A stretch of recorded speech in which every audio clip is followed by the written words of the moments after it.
YouTube, the new skill rebalancing is out, and you already know what that means. Destiny Draw is finally getting. Wait, what? extra balloons? That's not how you spell Destiny Draw. Okay. So editor cut this part out.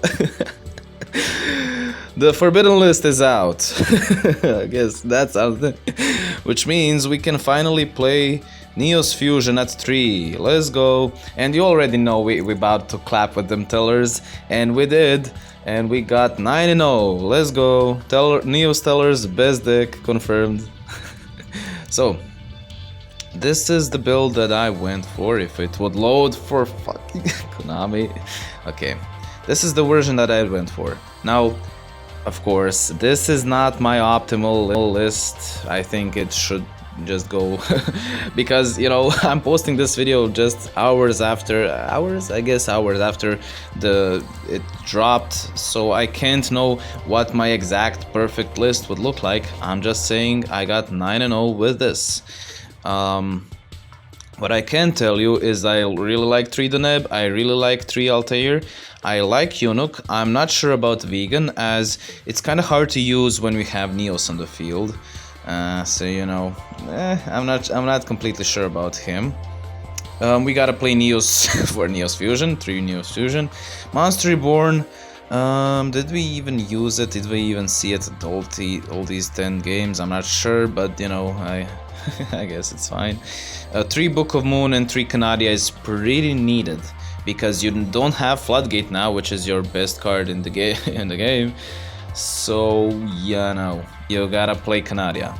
And that's why we're playing also Fiendish Chain, because there's literally 0 other cards that I would play. Maybe BTH, you know, the Bottomless Trap Hole, I guess, but I don't have it. You know, it's kinda pay to win, pay to play at least, pay to try out. I don't know. Regardless, we're playing Fiendish Chain, which also comes in handy with Trevor Bounce, I guess. Then we tried out one Oasis. I don't think we ever. Yeah, I never got to use it. Mostly I would revive the Neb, which we sent with the Altair.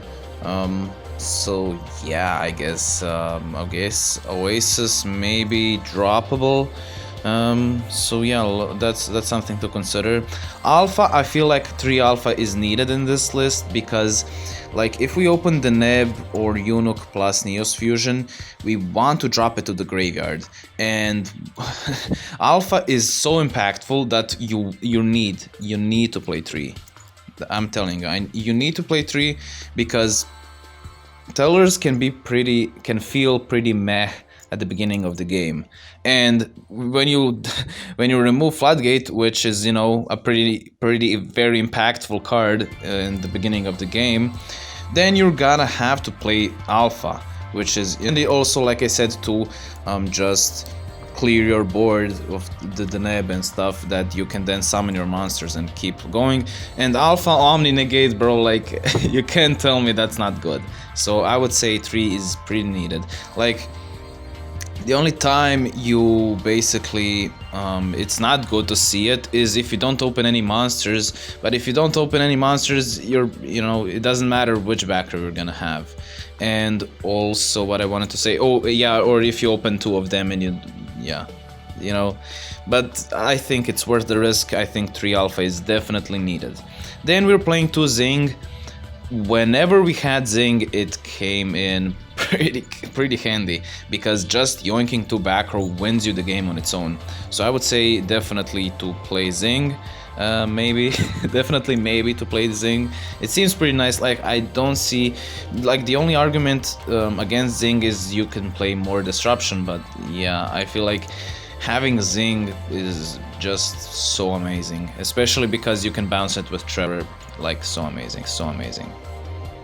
Then finally the extra deck. I thought I switched for the Diamond Direwolf, but I guess that shows you well how much we did not need our 7th slot.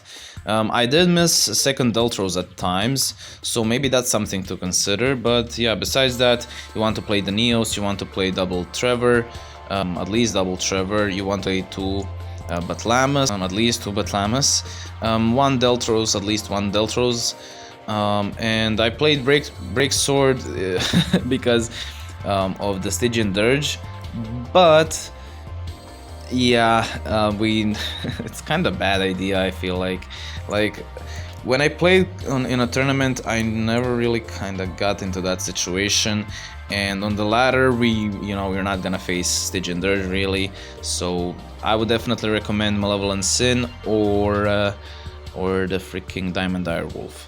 And that's it. This is the list. I think it's pretty nice actually. I'm still open to optimizing the deck. So yeah, Mind Scan as well. I forgot to mention Mind Scan as well.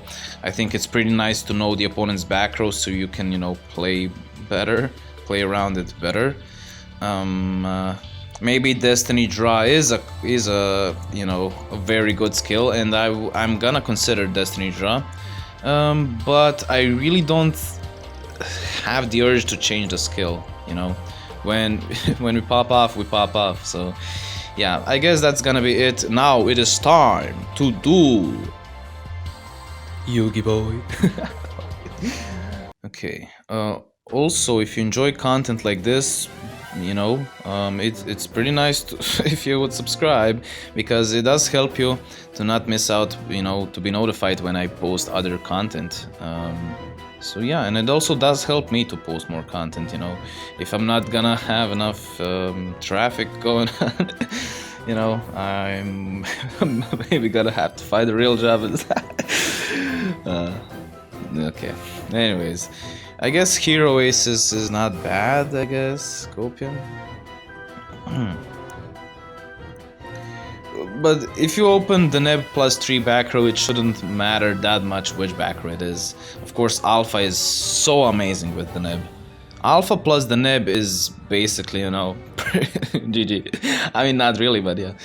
He top decks the freaking Galaxy Cyclone. Good thing he hit the Oasis. And yeah, at this point we should be fine. Why? Because we can pop his field spell. We top deck NEOS Fusion, which is amazing. I think in this point we want to go with the Deltros. And why we went with Vegan here is because we couldn't attack afterwards. If we went with Altair, we couldn't attack with NEOS, and we want to push through. Hello? Nami, really? I can't touch his graveyard? Okay. We can't push through hand traps that well. With Alpha, we can... I can't speak, man. What the fuck? With Alpha, we can win through Kytroid, okay. How, you may ask? Well, because Alpha, as you can see, here's the Kytroid, and now we activate Alpha, and which means he cannot, activate its other effect, because, with the counter trap, he cannot respond to a counter trap, which means after it resolves, the attack just goes through. And in other words, don't activate the Deltros effect, because, yeah, I'm not sure if it remains in the... it doesn't matter it doesn't matter, we're just gonna negate and attack for game, and that's it. So yeah, pretty nice way to OTK. So yeah, I think that was a good way to show what the deck is capable of doing. Also, if you enjoy talking about stuff, deck building, or just talking about random stuff like memes and waifus and all that good stuff, Yu-Gi-Oh in general, do join us in the Discord. We do have a lot of fun there. So, and also to be notified when I stream on Twitch, join us also on Twitch. Now, the bad thing is the good thing is we're playing against Photons. The bad thing is we're going second. How are we gonna beat that?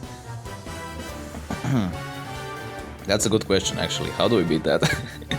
He's gonna have 2 back row plus, 2 beefy dudes on the field. And what we decide to do is we top deck Zing, which is pretty nice. Why? Because we can lock his back row potentially. So let's see. We can flip him down. We can normal summon the Neb. Search for the vegan. Why we search for the vegan here is because Starliege Lord Galaxion can freaking banish, right? Yeah, he can banish from the Vanisher's effect. So it's much safer to go with vegan because we already have the Deneb in hand. He activates Karma Cut now in the end phase, unfortunately. Yeah. He activates now. Why we didn't chain Canadia? We want him to banish Canadia. And now we can flip it. He activates the other Photon Stream of Destruction. At this point, we just win, you know. We managed to survive all three of his back row. Yeah, we have now the complete setup. We can go for the Trevor to bounce his whole field, yoink a card from his hand, and he doesn't have any follow-up. Or we can go with Deltros, pop his cards, you know. It does not matter at all, really. So, yeah. I think we decided to go with Trevor here, but he scoops anyways.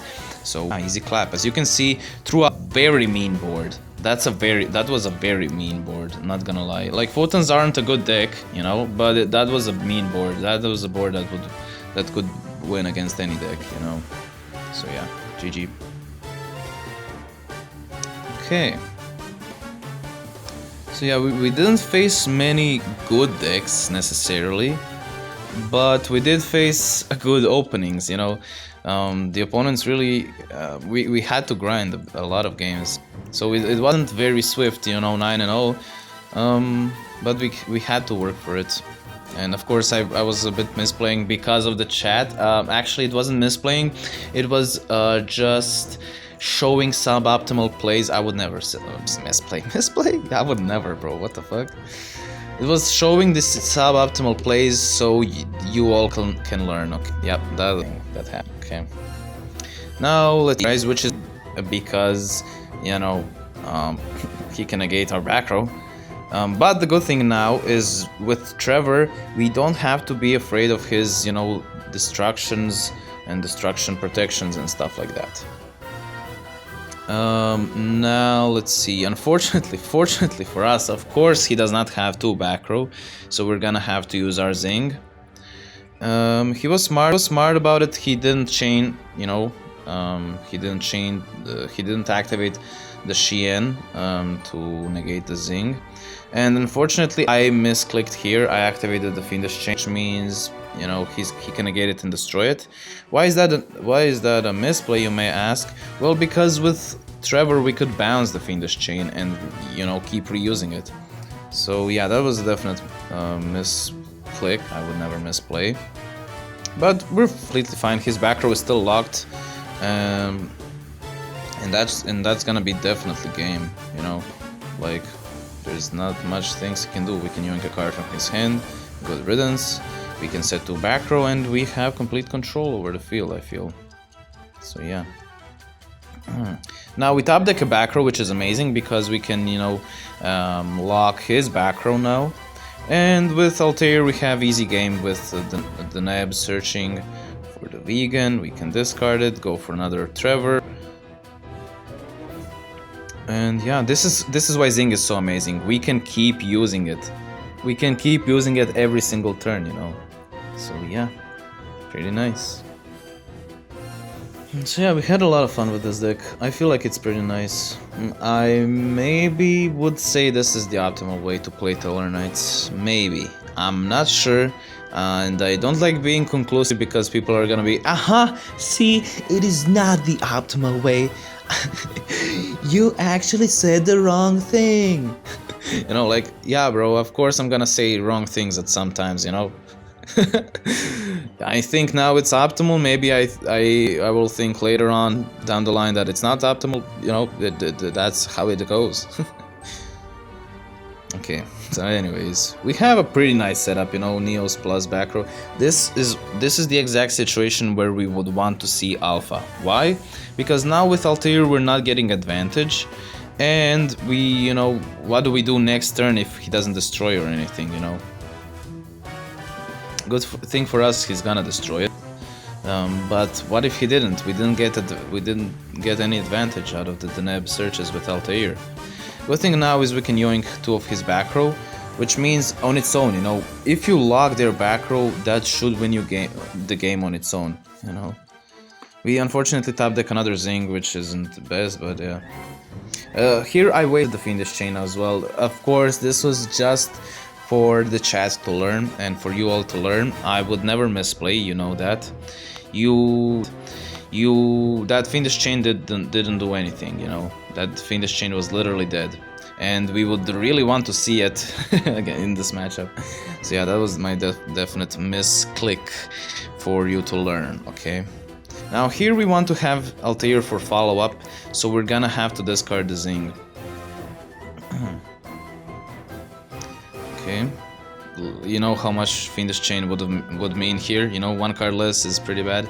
We yoink a Kytroid from his hand, which was amazing. We didn't want to yoink his back row, so we can yoink his back row now with Zing. And that's gonna be game. Can we OTK? Let's see. We can go for the Deneb, grab another Altair. We can swing in. Oh, of course, yeah, that's not gonna be game, but we have the complete control over the board. There's not many cards he can top deck realistically. And we can play around Deidra. He top decks Invoker, just top deck Invoker, not even using the Sorcery Conduit or anything, just top deck Invoker. But the good thing is we had Canadia, otherwise he would have cheesed that win, you know. He would have cheesed that win, bro, what the hell. But yeah, now because we have Canadia, that's gonna be game. Now, of course, be careful to not attack into his dude, because he can still, you know, boost. So for that reason, we can Deltros pop, normal summon Altair. Why? Because he has a Kytroid. We know what card he has in the hand, Invoker, and we can win through the Kytroid now with our monsters. So yeah, as you can see, pretty nice. We had a nice control over the board. I think this duel also shows well